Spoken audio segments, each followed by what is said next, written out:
Prieteni, bine ați venit! Bună ziua, dragi prieteni! Bine ați venit la interviurile în pandemie.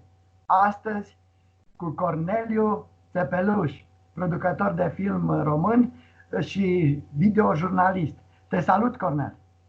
Salut, Matei, și mulțumesc mult că m-ai invitat la povești. Respect! Cu mare drag, mai ales că noi ne cunoaștem de mai mult timp și eu sunt un mare admirator al tău. De aceea am început această serie de interviuri cu tine, pentru că, la rândul tău, ești un videojurnalist care ai pornit o serie de interviuri pe tema coronavirusului. Această înspăimântătoare pandemie care a cuprins planeta, să vedem dacă te-a înspăimântat și pe tine. Dar înainte de a povesti despre coronavirus, aș vrea să ne spui câteva lucruri pentru prietenii noștri care acum te văd pentru prima oară. Știu că ești născut în Transilvania, în inima României, în județul Harghita, la Boșlăbeni, și ești de fapt un român transilvanean internațional, pentru că ai călătorit destul de mult în viața ta. Poți să ne spui, te rog frumos, cam pe unde ți-au umblat pașii în lumea asta largă? Matei, mulțumesc din suflet că m-ai invitat și că sunt primul din seria ta de interviuri. Mulțumesc în primul rând pentru faptul că ai fost foarte deschis în a ajuta în a promova proiectele mele de promovare în turism și mici documentare și cu ce mă ocup, turism amestecat cu film. Mulțumesc din suflet. Cu mare drag. Noi suntem aproape. Eu sunt din Harghita, tu ești din Covasna, stau în Brașov, de fapt naveta între Brașov și Harghita. Da? M-am născut la Miercurea Ciuc, dar am trăit în Voșlobeni, satul tatălui meu, profesor de istorie din Voșlobeni. Mama de loc este de lângă Rupea, dintr-un sat frumos numit Fântâna, județul Brașov. Mama, când a luat postul de profesor de biologie, a fost transferată în anii 70 la Voșlobeni și acolo s-a cunoscut cu tata și am ieșit eu, sora și fratele meu la Voșlobeni, unde am trăit. E bine că precizăm, să ținem de locul natal. Noi, patrioții locali, avem ce spune și datoria de a promova. Ți-am întrerupt, dar nu degeaba, pentru că eu mi-amintesc că ai făcut un film, un videodocumentar despre Voșlobeni, care m-a impresionat. A început cu dronele, cu o filmare extraordinară. Ești un specialist în a reda frumusețile locului. Eu ce fac? Eu mai mult adun oameni frumoși. Asta e toată ideea. Toată viața am lucrat în turism, am lucrat în partea de networking. Sunt bun în a aduna oameni buni, în a crea anumite proiecte. Deci eu am adunat oameni cu care am creat aceste proiecte. Fiind din Voșlobeni, m-am gândit să fac prima dată un film de promovare a Voșlobenului. Am lucrat și în Canada, Statele Unite, am trăit în Los Angeles, Vancouver, unde am învățat să fac promovare în turism. Am lucrat tot în turism și acolo am văzut cum s-a făcut prima dată, se făceau filmele de promovare, cu drone, cu tot, la începutul anilor 2000, prin 2002-2003, când dronele nu erau așa accesibile, erau drone imense, mari, cu camere mari, era altă treabă. După aia au apărut accesibile la oameni și acolo am învățat. Și am avut un prieten din Miercurea Ciuc, care stătea în Cluj cu dronă și l-am chemat la Voșlobeni și a făcut un film de promovare care a ajuns viral, foarte frumos, cu muzică de film. Deci meseria mea este de a crea comunități de idei, de a aduna oameni. Asta e toată povestea. Deci lucrând în turism și având multe relații în străinătate, mulți străini din toată lumea, din Statele Unite, din Canada, din Australia, mulți din Europa, am lucrat mult pe Anglia, am început în Poiana Brașov instructor de schi, ghid, agent de turism, am lucrat tot ce ține de partea de turism. Și cunoscând atât de mulți oameni, am zis să fac promovarea României și prin film, dar și prin workshop-uri sau prin ochii străinilor. Și multe din proiectele mele au fost prezentarea României prin ochii străinilor. Îmi place mult partea de jurnalism, îmi place foarte mult să comunic cu oamenii și am creat tot felul de proiecte pe jurnalism, de creare de povești. Noi, crescând la Voșlobeni, un sat frumos, am crescut cu darul poveștilor de la bunici. Și mi-a plăcut mult să povestesc și din povești la Gura Sobiei am ajuns la povești pe film, povești în turism. Da, și ai pomenit de proiecte, aș vrea să ne spui câteva cuvinte despre proiectul tău Soul and Solidarity. Pe Soul and Solidarity e un proiect care a apărut acum vreo 4-5 ani. Deci, ce se întâmplă? În fiecare sat, stațiune, oraș sunt oameni deosebiți și te naști în lumea asta ca să fii de folos. Și mulți oameni nu sunt băgați în seamă, sunt oameni de calitate. Și Soul and Solidarity e un proiect în care, în momentul în care mergem într-o localitate, luăm toți oamenii care vor să se implice, de la tineri, la copii, la bătrâni, la pensionari, la autorități, oameni de afaceri, și creăm un proiect de promovare care ține într-un workshop sau filmuleț sau proiecte sociale. Deci Solidarity e un proiect complex care ține în primul rând de comunitate, de a ajuta comunitatea să se ridice pe plan economic, pe plan turistic, pe plan social. Deci adunăm oameni și punem în valoare. Dacă aducem, de exemplu, workshop pe partea de educație, de exemplu am adus profesori străini care au predat limba engleză, am adus jurnaliști de afară care au făcut reportaje în anumite localități, în care au implicat oameni simpli, tradiții, porturi, autorități locale. Deci Soul and Solidarity cuprinde tot. La promovare, workshop-uri, educație, parte socială, tot ce ține de partea asta. Am putea să facem o extindere a acestui proiect acum cu interviurile pe care le-ai luat în cadrul acestei etape de epidemie-pandemie? Ai invitații atât de mulți, printre care m-am numărat și eu și îți mulțumesc public pentru că m-ai invitat să fiu prezent în acest proiect al tău de interviuri. Mulțumesc mult!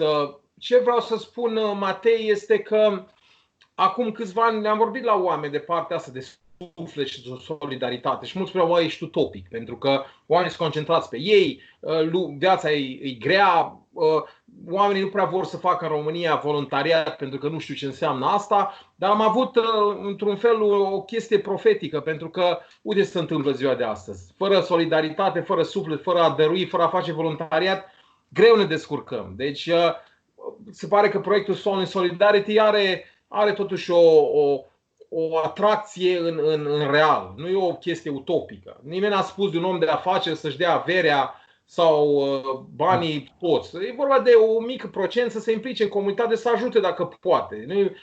Deci trebuie să scăpăm un fel de egoismul ăsta care îl avem și de mania asta de a merge doar pentru noi, bani. E bine, tot am zis-o în interviuri, e bine să fii bogat, e bine să o duci bine, e bine să ai o casă frumoasă, e bine să fii un om de succes, dar dacă tot ești, ajută. Dacă ești un om de afaceri prosper, vezi un copil care cântă la vioară, nu are posibilități, dă-i bani, trimite la un festival, ajută partea socială, dacă vezi bătrâni, îi ajuți pe bătrâni. Deci trebuie ca să ne implicăm cumva în comunitate, că degeaba să faci o vilă, pui zid în jurul vilei, când ești afară tot în mizerie ești dacă nu te implici în comunitate, nu? Adevărat, și pentru că am pomenit la început că o să discutăm și despre coronavirus. Acum pe tine, cum te-a prins această epidemie? În România te-a prins, asta e clar, nu? Știm asta, dar am înțeles că o parte din sufletul tău sau prietena ta este în Paris. Da, deci am inițiat acest proiect cu Cristina Rad, care este brașoveancă și trăiește de 18 ani la Paris.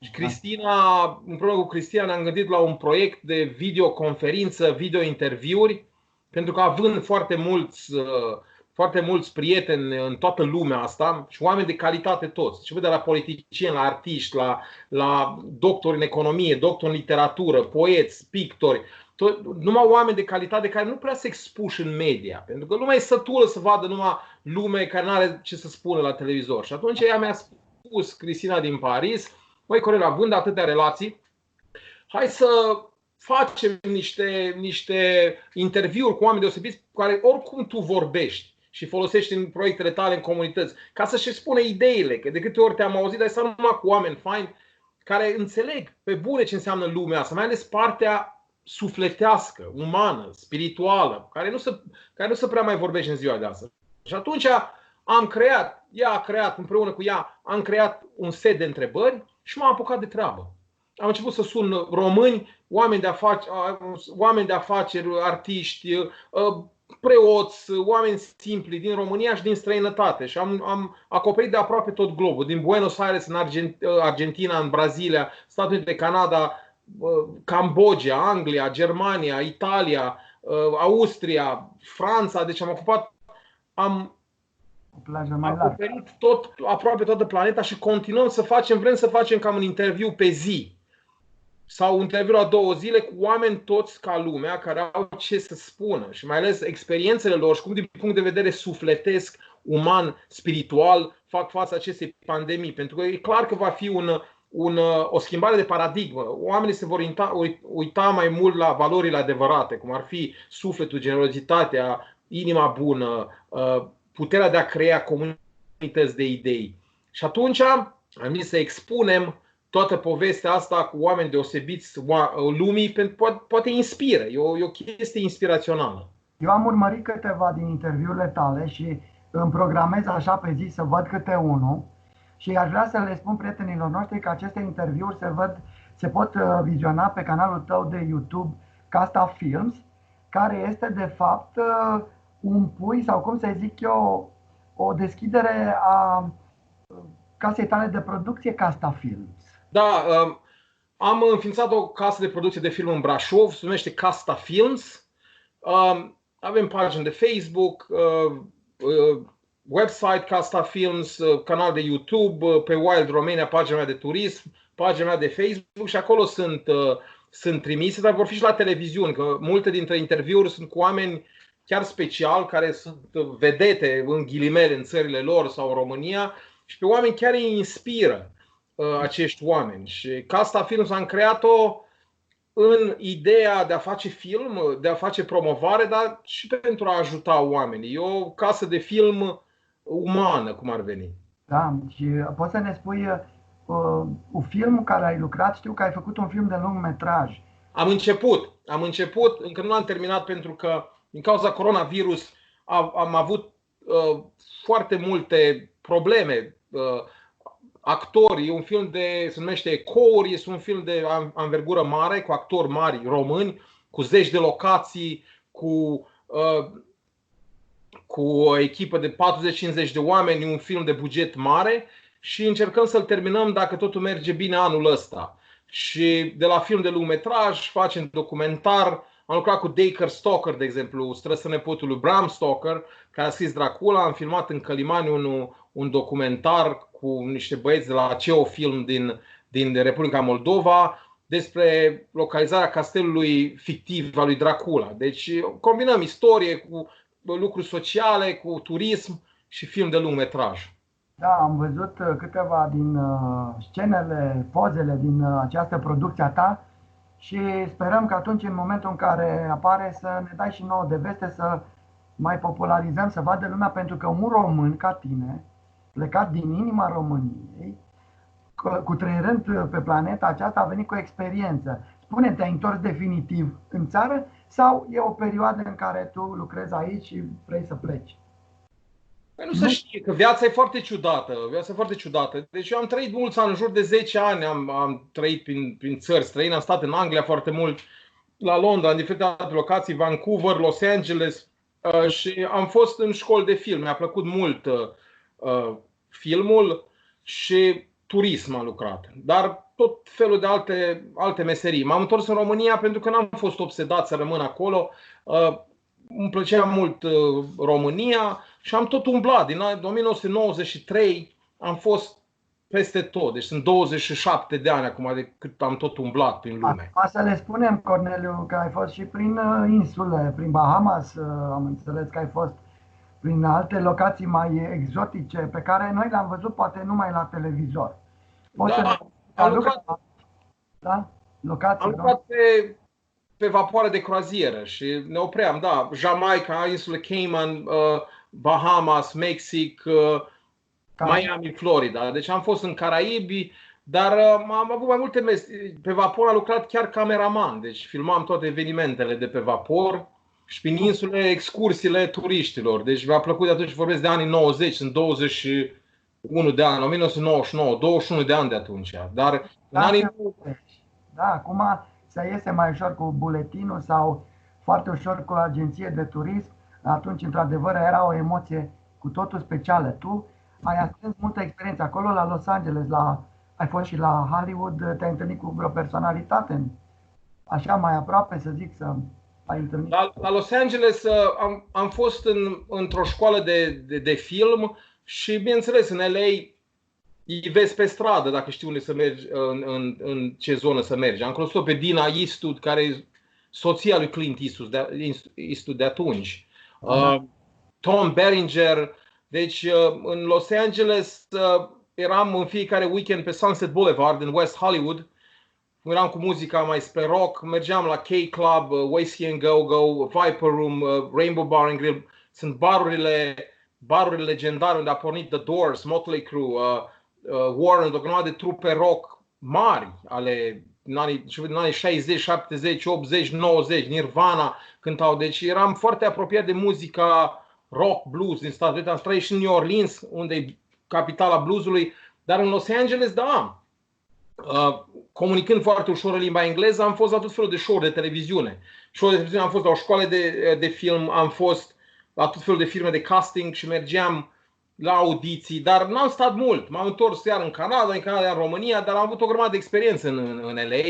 Și în Vancouver am fost iar la o școală de film. Vancouver pe vremea era un fel de-a doilea Hollywood. Acolo se filma multe producții la Hollywood și am avut profesor pe Alex Bruhansky, mare profesor de teatru care era din New York, dar stătea în Vancouver. Și combinam și acolo, că am lucrat mulți ani instructor de schi în Whistler, una cele mai mari stațiuni din lume. 5 ani la 170 de kilometri în nord de Vancouver. Deci am combinat și acolo filmul cu turismul și a fost fenomenal. Deci lume multă și am făcut un calcul. Eu lucrând din 1991 în turism, sunt 29 de ani, am cunoscut în jur la 70.000 de oameni la nivel personal. Fantastic. Da, se vede că ai acumulat aceste experiențe. Vreau să te întreb, România ai întâlnit în drumurile tale, în domeniile pe care tu le-ai abordat, în film, în schi, în producțiile respective de film, de show? Români care să fie imigranți sau stabiliți acolo? Îți spun de ce te întreb, pentru că eu acum, datorită internetului, sunt în legătură de mai mult timp cu actori români, regizori, scenariști de film de la Hollywood și din alte părți ale lumii.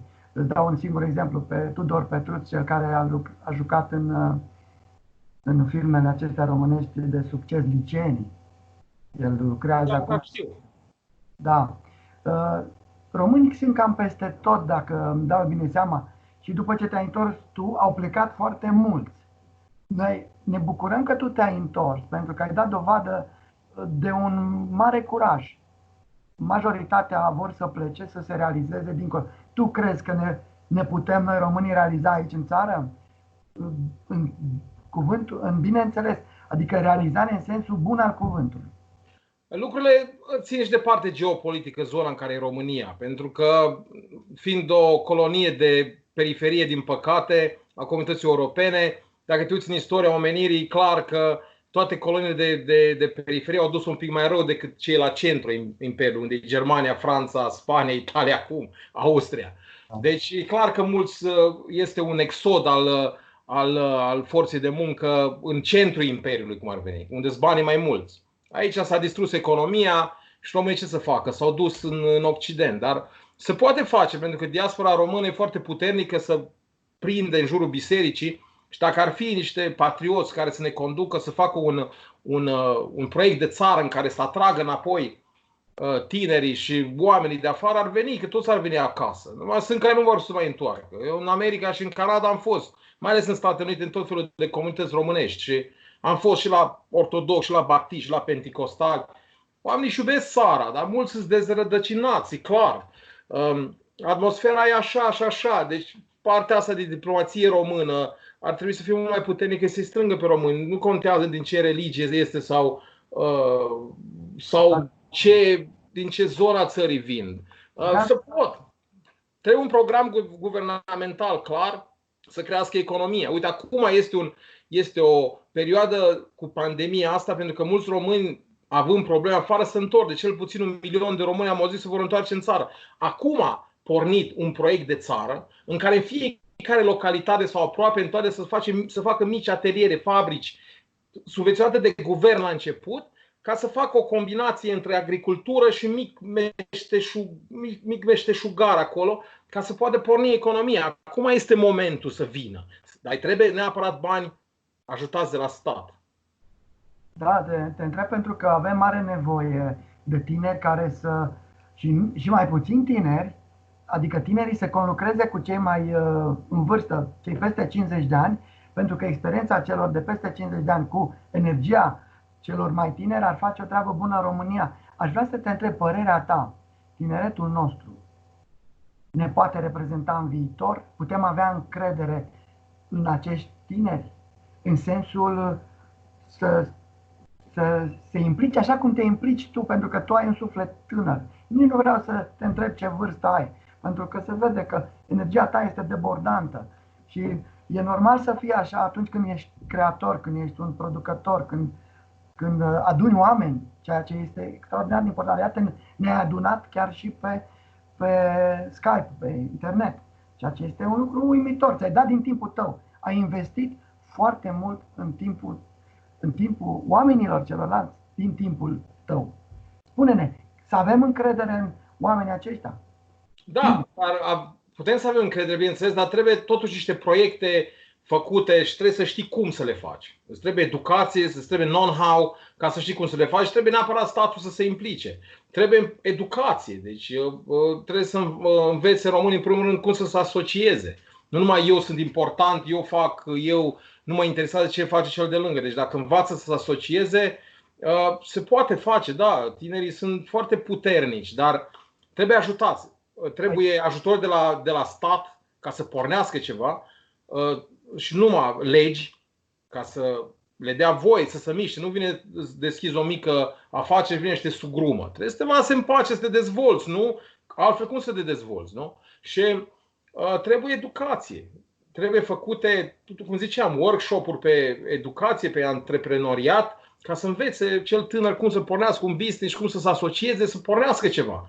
Dar și noi trebuie să fim patrioți și când zic de noi, vorbesc de politicieni, cei care sunt acolo, să știe cum să pornească niște proiecte de genul ăsta, să fie patrioți și să-i ajute pe cei de jos. Și noi când vorbim de asta, sperăm acum după pandemia asta, fiind o schimbare cât de cât de paradigmă la nivel de uman, de sufletesc, să ne implicăm noi. Am văzut un interviu cu Bono de la YouTube cu cântărețul și a zis: a fi rebel nu înseamnă să te îmbraci în geacă de piele și pantaloni rupți. A fi rebel înseamnă să te duci la Consiliul Primăriei, să te implici în viața cetății. Corect. Să te implici în viața cetății ca să nu mai fie tot felul de ciudați care să ne conducă, oameni submediocri care normal că nu fac treabă și nu interesează decât de bani și chestii slabe. Dacă pe un om slab nu știe să te conducă și să te gândește numai la el, cum să-și tragă partea lui și să plece după aia. De aia trebuie puși noi care ne considerăm nu neapărat rebeli, dar revoluționari într-un fel. Trebuie să ne implicăm în viața cetății. Trebuie să ne implicăm în viața cetății pentru că numai așa putem să facem niște lucruri și a le mișca. Înțelegi, Matei? Păi înțeleg, pentru că tu ai pornit acest proiect de Interviews for Hope. Interviu pentru speranță. Speranță, da. Da? Și atunci deja noi nu mai stăm așa liniștiți, pentru că din cauza acestor inițiative ale tale și ale altora, iată că și noi, cei de aici, mișcăm ceva. Deci, încet, încet. Și probabil din prietenii noștri care ne ascultă, de acum aș pune în gând ce să facă, cum să facă, să activeze. Nu? Păi să pornească ce fac și eu, să se conecteze pe YouTube, să facă discuții ca să inspire pe alții, să schimbe idei, să vadă cum pot porni, să facă ceva pentru comunitatea în care sunt, da? Și să prospere ei ca oameni. Nu trebuie să te apuci să faci voluntariat, să lucrezi pe gratis.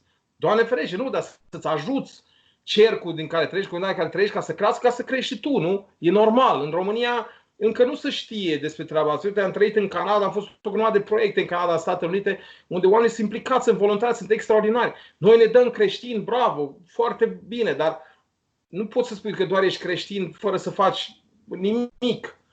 Adică, ok, hai să învățăm ce înseamnă voluntariatul, ce înseamnă să fii mai bun cu cel lângă, să lăsăm invidia, bârfa și te uiți, nu te implici. Înțelegi, Matei? Da, sigur, Corneliu. Spune-mi, te rog, de unde provine numele Corneliu? Corneliu, taică-mi a fost profesor de istorie și credeam că e un nume latin, dar am auzit la un profesor doctor în istorie că Corneliu este nume de origine celtică și înseamnă om puternic. Deci o chestie la mijloc, ori latin, ori de la Celți. Dar cred că tot de la Celți vine numele Corneliu și știu că și în Biblie Sfântul Cornelie, de care vorbisem noi, este destul de important în calendarul ortodox. Foarte important, mai ales că însuși Dumnezeu, Iisus Hristos, a spus că atâta credință nu a văzut în tot Israel sau în Ierusalim. Deci îți dai seama ce importanță ai, ce sfânt protector ai tu. Spune-mi, putem trece peste epidemia asta doar cu încurajări pur și simplu laice sau avem nevoie de spiritualitate, de rugăciune sau eu știu? Bineînțeles, pentru că noi deci, cum am spus, sigur va fi o schimbare de paradigmă și clar că oamenii o să înceapă să se uite în interior mai mult. Și e clar că o să găsească, pe lângă faptul că o să comunice mai mult cu familia și poate o să înceapă să citească, o să se gândească și la spiritualitate, la Dumnezeu și e o chestie sănătoasă, să vorbesc așa pe un limbaj, o chestie sănătoasă să crezi în Dumnezeu și o chestie sănătoasă să îl pui pe Dumnezeu în tot ceea ce faci. Da. Pentru că îți dă energia care îți trebuie. Și oamenii, dacă se uită înspre Dumnezeu, o să fie clar mai buni și mai înțelepți. Corneliu, în finalul acestui minunat interviu pe care mi l-ai acordat și pentru care îți mulțumesc foarte mult, aș dori să spui câteva cuvinte prietenilor noștri de încurajare pentru această perioadă deosebită din viața noastră a tuturor și acum că suntem aproape de vârful epidemiei în România, suntem în data de 8 aprilie 2020, înainte de Sfintele Paști, te rugăm să le pui un cuvânt de încurajare pe final de interviu. Deci, oameni buni, să nu vă fie frică, pentru că frica nu vine de unde trebuie. 2. Să vă implicați în comunități, să ajutați în stânga, în dreapta cât puteți. 3. Să credeți în Dumnezeu. 4. Să aveți puterea și înțelepciunea de a înțelege că numai împreună putem să ne ridicăm țara și pe noi ca oameni. Amin. Așa să fie, Corneliu. Încă o dată mulțumesc. Îți doresc numai bine, succes în proiectul tău, în proiectele tale și te rugăm frumos să ne mai acorzi și data viitoare pentru canalele noastre de YouTube un nou interviu atunci când proiectele tale se vor concretiza. Și spun aici, ca să arunc o momială prietenilor noștri, tu ești un realizator de un show de televiziune și vom vorbi despre el pe canalul de YouTube Revista Pozitiv data viitoare. Îți mulțumesc, Cornel! Matei, mulțumesc din suflet și ce pot să spun e că mă bucur mult că am povestit. Trebuie să înțeleagă oamenii că eu sunt om simplu. Dacă eu pot, prin resurse mici, să fac lucruri mari, poate toată lumea. Mulțumesc mult! Cu drag, te salut și vă îmbrățișez pe toți. La revedere! Și pe Cristina la Paris. Numai bine, sănătate! Mulțumesc, la revedere! Mulțumesc, Matei! Sănătate!